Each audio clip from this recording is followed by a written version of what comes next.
I'm so hyped and excited. I got what I wanted. I got everything that I wanted to see from this match, from this whole event, and just the match we just saw too. And just as I predicted, most of my predictions were spot on too, except for what? If I'm going through every single one of these matches from the kickoff all the way through the rest of this event. And I gotta say, this is one of the longest, if not the longest WrestleMania it's been.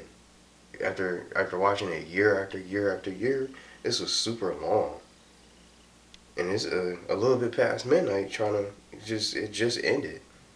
So this was really long, but we had multiple matches here, so I'm going to just share my recap and reactions to these matches and just bring you guys up to speed if you guys fell asleep. There are some matches you probably didn't have enough time to catch it. Maybe you decided to stop watching it. There's some particular matches, but I gotta say, I got everything that I wanted to see from this match. Especially for champion title changes in particular. I'm just happy right now, but I'm excited to see what they do next, because it's always the shows after this event, after WrestleMania, that's always the most hype. You never know who's gonna come back, new challengers, new feuds that could be made, maybe continue rivalries, and maybe others might even get involved for these titles to try to compete. So I'm just gonna go through some of these really quickly, and because some of these matches weren't as long, and they were good matches, but they didn't turn out to be as long as I thought they would be. Especially the United States Championship. But just to get started, I'm going to start with the kickoff show. Buddy Murphy versus Tony Nese. My prediction was spot on. I picked Tony Nese for this. He ended up becoming a new Cruiserweight champion. And I don't really watch too much 2 out of 5 Live, to be honest. Nothing against them, but I just mainly watch Raw and SmackDown Live. But I usually picked Buddy Murphy to retain his title, but I knew they would do something different, because WrestleMania is just that time of year where new opportunities can be and new champions can be crowned. Anything can happen. The writers might do something different, which I'm glad that they did for some of these particular matches I'm going to really talk about for this video tonight. But it's new opportunities for people to shine, different people to come out under the spotlight, people that you at least expect to win. And Tony Nese was one of those superstars to end up winning. But it's nice to see that they gave him a chance, give him the title for a chance. Cruiserweight, that's a new Cruiserweight champion. So we'll go to the next match for the kickoff. Just a kickoff, and then we'll just go to the main show. The Women's Battle Royale was the next match after the Cruiserweight Championship. Asuka was my pick, but she was the last one. One was the last few remaining women in the Battle Royale. But superstars like Carmella ended up winning the match, and I was really surprised that Sarah Logan, I thought she won the match, but Carmella ended up coming outside the ring, because she wasn't really eliminated from this Battle Royale. So it was just her up against Sarah Logan one-on-one, and I knew Carmella was going to probably win at that case. But it would have been different to see one of the Riot Squad members win the Battle Royale, because that definitely would have split them up. So I'm not even surprised that they didn't really go all the way through that with that, to have one of the Riot Squad members win the Battle Royale. But it was nice to see Carmella get back into the spotlight. I don't have a problem with her winning this, but I want to see some other people get in the spotlight. Like Naomi could have got in. They could have had her win. They could have had Ember Moon, that I completely forgot about. She ended up returning in this Battle Royale. I thought she was probably gonna win. She had some good stunts with the Eclipse. It was pretty good. I just forgot that she was on the show. Cause see, you're so used to seeing the same people in the spotlight, you tend to forget about these superstars that exist on the show. It's pretty wild. But I'm happy with her winning instead of doing flossing emotes Fortnite. I just didn't want to do all that. Just try to do it. But the Fortnite emotes with R-Truth, this one makes me think of it just doing the Orange Justice. Just the different dances, the little dance party or dance breaks that they call them for the shows. That's really distracting, but it's funny though, just to see on the show. Well, on to the next match. Raw Tag Team Championship, the Revival versus Zack Ryder and Curt Hawkins. Who knew that they were going to be to get this title opportunity? Did they do anything to earn this title opportunity? They didn't, but they just threw them in the match. as a nice surprise, as if they were going to be really to purposely be underestimated by the viewers, I guess. So I picked Zack Ryder and Curt Hawkins, and guess what? They won. The first dub Curt Hawkins gets after his 200 plus losing streak, he gets a Raw Tag Team Championship. So they're the champions. But I don't know if they're going to hold the belts for too long, but I would like to see them hold the titles for a good while. Instead of just losing them the same night. They might even lose them tomorrow. We don't know. The first Raw after WrestleMania. We'll see. Because you remember when Zack Ryder won that title match? I think it was the United States Championship. I think it was, if I'm not mistaken, in that ladder match, and he lost it so quickly. We'll see what happens here. But the Andre the Giant Battle Memorial Battle Royale, almost messed up. Braun Strowman was my pick, as predicted. He won. I thought the guys from Saturday Night Live was gonna win this. It was so close. They were gonna double team to help the Hardy Boys eliminate Braun Strowman. It was pretty crazy. It was nice to see the Hardy Boys out there. And somebody who caught my eye during this Battle Royale, for the Andre the Giant Memorial Battle Royale, Luke Harper was in the ring. So I thought he would play a key role in the Daniel Bryan versus Kofi Kingston match, but he didn't. But I'm going to get to that later. So it was nice to see Luke Harper back in the ring. And then you forget about those superstars. You tend to forget to see, you're so used to seeing the same superstars in the spotlight on the show week after week after week. You just don't remember all these other superstars that exist, and you wonder if did they leave, or did they just secretly get released behind the scenes, or maybe they just left on their own. We don't know. But that was the whole kickoff show, basically. So on to the main show, hosted by Alexa Bliss. It would be nice to see her in competition. Just to compete. She could have been in the Raw Women's Championship with Charlotte, Becky Lynch, and Ronda Rousey, or just competing for the title in some of these matches. It would have been cool to see, but I don't know what the deal is. Is she still injured? Because they had her compete in the Royal Rumble. That was her last competition, the last match that she competed in, but she got eliminated and didn't win the Royal Rumble. But are they going to ever have Alexa Bliss wrestle again? We don't know. But I just would like to see her back in the ring to compete, because she's pretty good, and it'll be a difference. And it's just another competitor instead of the same people in the spotlight, just competing for the titles. So not only was she the host, guess who came out? She came out with a nice little surprise. Hulk Hogan. I'm not even hyped that Hulk Hogan is out there. I don't even think he's all that good. I just gotta say it. He's not all that good. I'm not a Hulkamaniac. But it was nice seeing him. And on to the match, the first match. And who saw this coming? Brock Lesnar versus Seth Rollins was the first match. The WWE Universal title match was the first match of the show. That was a nice surprise. And it wasn't that long. Now let me just explain to you guys what happened in the match really quickly. Seth Rollins is the winner. So our belts, we got our title. So that's one of the positives about this show.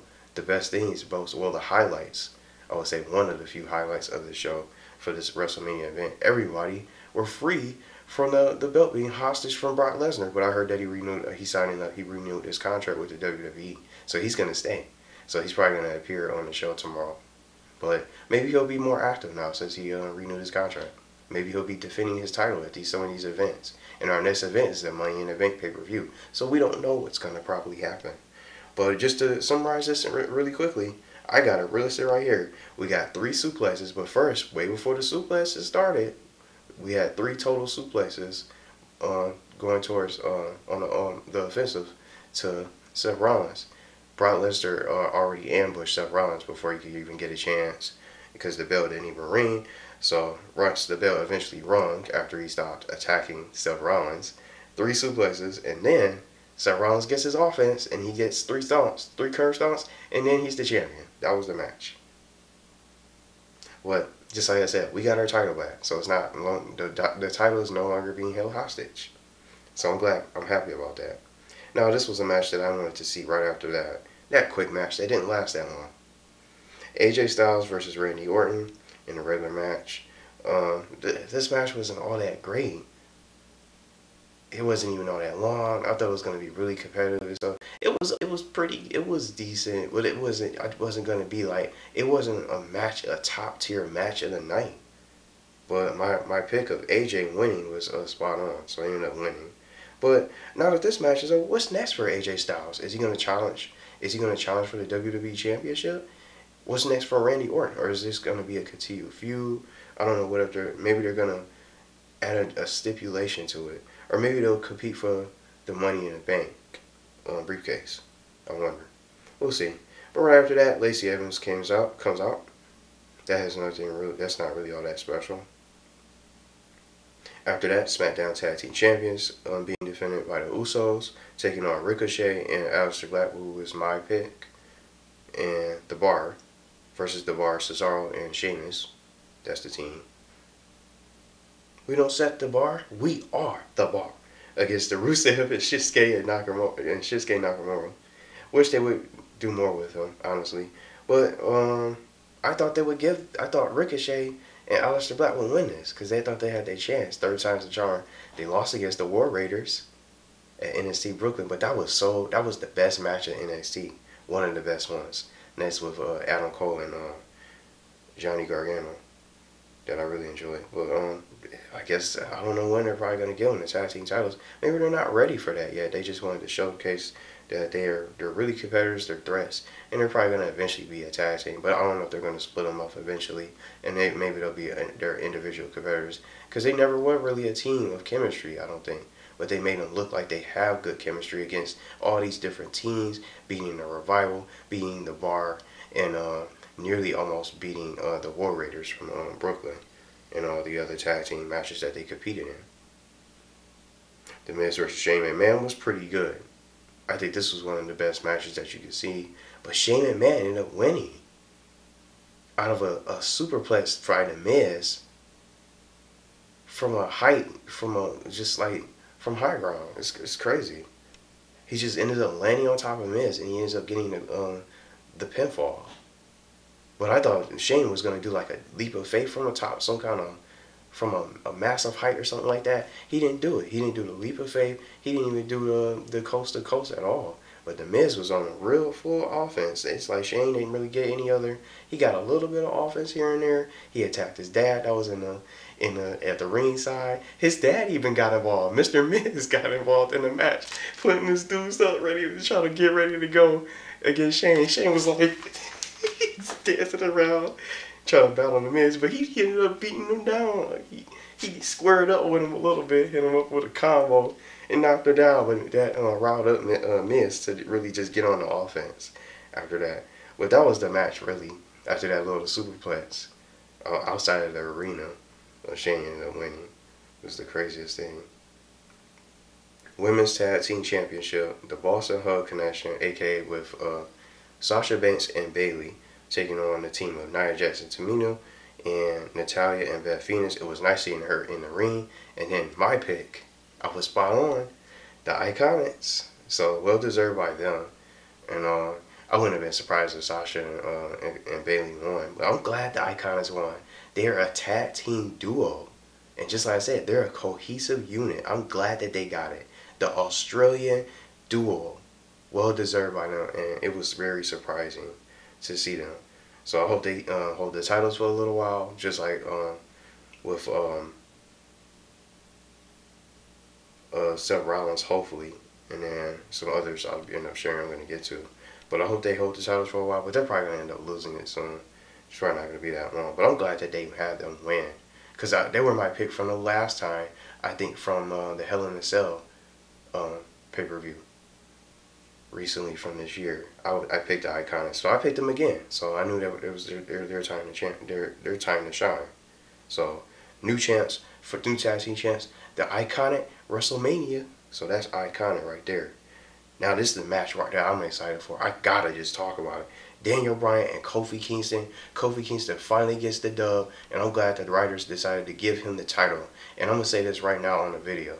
I'm glad that he got the title. I don't even care if he loses the title on Tuesday. At least he has the title. He won clean, fair and square. He earned it, and he's been in the company for 11 years. longer than some of these newer generation superstars that have been given title opportunity after title after title after title after title after title. And this guy's just been slammed and treated like he's not even in existence, barely on the show, doing all these goofy gimmicks on the show and just clowning just for the entertainment. But now he gets his moment. This WrestleMania is going to go down in the history books. Now he gets his first WWE title. And speaking of the title, we don't even have that new Daniel Bryan title anymore. Check out that new title. And what they say, peep that. You should just peep that title. That's going to be really cool. But he might end up losing Tuesday. But there's no such thing as a rematch clause. But there's something telling me that Daniel Bryan's going to probably want a rematch for it. For sure. Maybe other people might get involved. Maybe he'll end up losing it at the Money in the Bank pay-per-view. So whoever the Money in the Bank winner is probably going to end up snatching the title away and cashing in the same night. But I'm really glad. I was so scared that they wouldn't let him win. But if he lost, he would have just took an L. But either way, I think this is the best match of the show for me. Not even just because he won the title, but it was just so close. They just made it seem like he was gonna lose. But I'm just glad that he got his due. It was way overdue.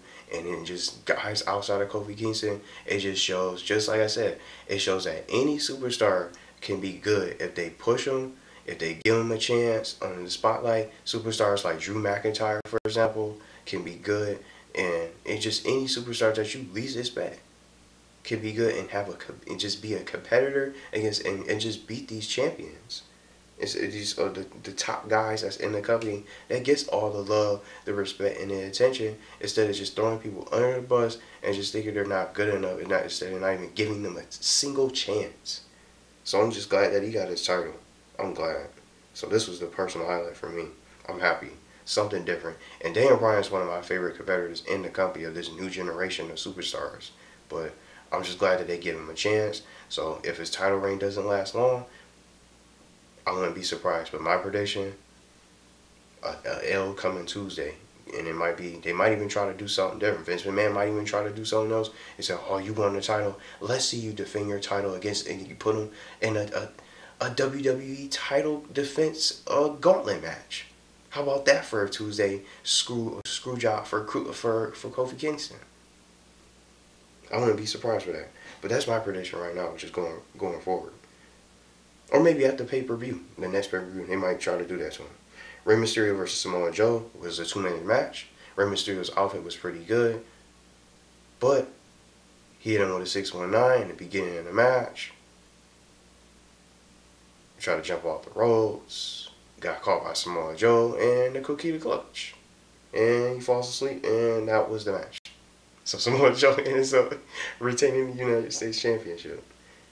So next match, Roman Reigns. Some of these matches were really slow. It was short. Like that one, for example, Roman Reigns versus Drew McIntyre. I picked Roman Reigns to win. I'm not even surprised. He just came back. But it would have been really surprising to see Drew McIntyre. He deserves better.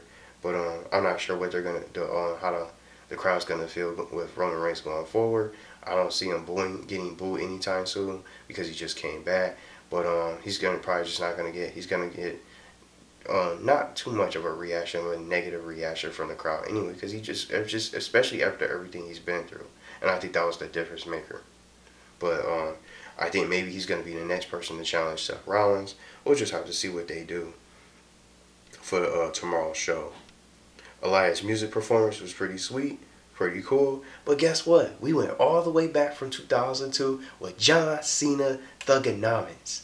I love that. He just got to say just all types of stuff. He was just roasting Elias. I love that. And if you want to see something, just like even if you don't watch any other matches here, you want to go see that John Cena Thuganomics section or segment there with Elias. I didn't even see that coming. I was so surprised. It was 2002 all over again. It's like he never even lost it. And he looked exactly the same. Seriously, that was just a highlight for me. That was another highlight outside of the title ring, the title change for the WWE Championship. Triple H versus Batista was an even better match than I thought it would be. With a no holds bar match. Just before I even say anything else, Batista tripped when he tried to come into the ring. He tripped over the middle rope when he tried to climb into the ring, but he did a redo. He even laughed. He was smiling himself. He was laughing at himself too. It was pretty funny. But it was pretty cool with the entrances. Triple H's was one of the coolest entrances out of it. But I missed that. That's something that I really forgot to mention. These entrances, they didn't really have too many special entrances. Triple H had the best one. And then I would say Seth Rollins was pretty cool. And then I'll say Triple H's special entrance. But other than that, I couldn't really say any other superstars here with their entrances. And then Batista with the fireworks, like the Gatling gun, that was pretty cool and just memorable. This could have been so much better. Kurt Angle versus Baron Corbin. Kurt Angle's farewell match. And guess what? Baron Corbin won. I was so surprised by this. And I thought Kurt Angle was an automatic win.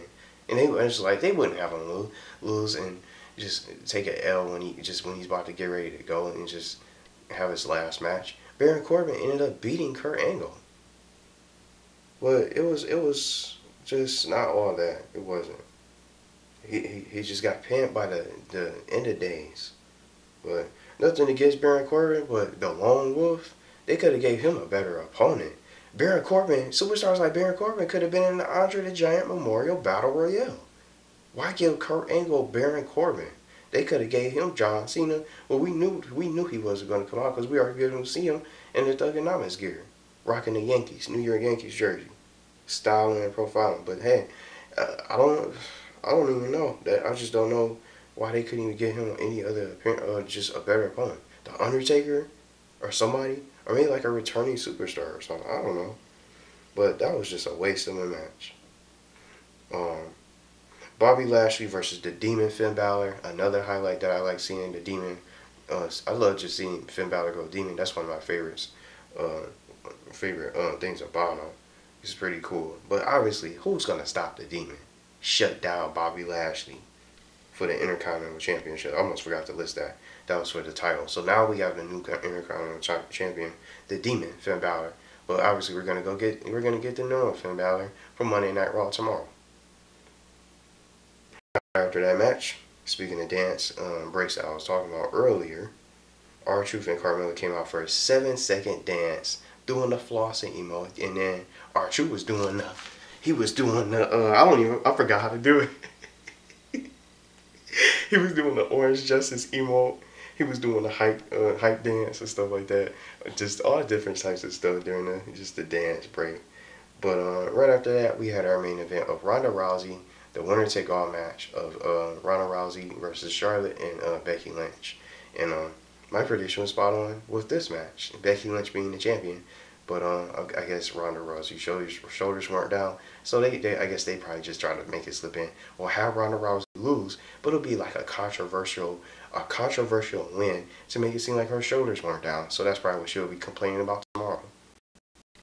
That way she wasn't really all the way beaten because she didn't tap out. But I did like Charlotte's entrance coming out of the helicopter and then walking down the red rug. But they kind of messed up the entrances. They had her come out of the helicopter before they got a chance to play Ronda Rousey's entrance music. So they kind of messed that up. Had Charlotte come out of the helicopter, land, and start walking on a red carpet, and then switch camera views to Ronda Rousey's entrance. So Ronda Rousey ended up coming out before Charlotte could even get to the ring. So they was really off with that. But this match wasn't all that. It went a little while, but some good moves. The table didn't even break. That's something else that I noticed for this show. Some of the tables are really durable. Not many things were broken, especially during Batista and Triple H's match. But that was the event. That was the whole event here that we have. And I don't see anything to really, talk about. But I'm just happy that we got Kofi Kingston as the champion. We got Seth Rollins. We got the Raw, well, the Universal Championship back. It's back with us, and not held hostage by Lesnar. But he's gonna come back. He's gonna want another rematch. He's probably gonna attack Rollins, or maybe Roman Reigns might get involved. We don't even know what he's gonna do next. He's probably gonna want dibs next for the title. It might end up being Seth Rollins versus Brock Lesnar versus Roman Reigns versus another opponent. But who knows? Kevin Owens, superstars like Kevin Owens didn't even have a match. which is just unusual. And then superstars like Sami Zayn didn't even come back. So maybe he'll come back and win a title opportunity. Maybe he'll come back on SmackDown or something like that. We don't even know what's going to really happen now. Who's going to challenge for what title? What's next? That's what I like about this, just WrestleMania, because we don't know what they're going to do next. New rivalries. We got new champions crowned now. So it's something different. It's so unpredictable and you can't tell what's going to exactly happen. But I hope you guys enjoyed the event. I really did. I loved, again, I'm just surprised that they gave Kofi the title. I'm glad they did. I had most of my predictions spot on, but just a couple matches like the Samoa Joe, the Battle Royale women's Battle Royale winner, Kurt Angle losing, and then out of nowhere, I just didn't even know that was going to probably happen for his farewell match. It just could have been so much better, I think, for some of these matches that went long. And then, I gotta just say it, that Samoa Joe and Rey Mysterio match, that was only 2 minutes. They may as well have put that match in the kickoff show. On the kickoff show, it was going to be that short. Why would you wait and have people, you put a short match. That match was shorter than the Brock Lesnar match. Samoa Joe versus Rey Mysterio for the United States Championship. Y'all should have put that first. If y'all was going to make it a 2-minute match and have him just squash Rey Mysterio like that, the biggest little man like that, like as if he didn't have a fighting chance. Like, come on. I don't like that. I love Rey Mysterio. Joe is really good too, and he's very underrated on the microphone. He goes crazy on the mic. But if they just gonna have that just one of the later matches like that, they could have easily put that on the kickoff show. That was like the shortest match of the entire show. But let me know what you guys think about the event. I really loved WrestleMania this year because we got to see new champions. We got to see some different things. And we got to go back in the past. A throwback of 2002 of John Cena's Thuganomics. Another personal highlight of mine. But I'm just curious of what they're going to do with some of these superstars. Are they going to put them in title matches? Or are they going to continue to face each other for another feud and renew a rivalry and try to do some different stipulations for the matches like AJ and Randy Orton, for example? I was hoping that match would have been a little bit better than what it was. It just started so slow. It seemed so slow paced and all that. And just the phenomenon. Or a forearm, we knew that was coming. I didn't guess when he was going to use the RKO. But it was a decent match. It just could have been better in some of these matches. They could have even did so much more. But it was so long of a show. So many different matches and stuff like that going on that they added in between. But let me know what you guys' favorite matches are, and let me know what you guys think of the new champions. So I'm definitely satisfied, and I'm glad I got basically everything I wanted to get out of the show.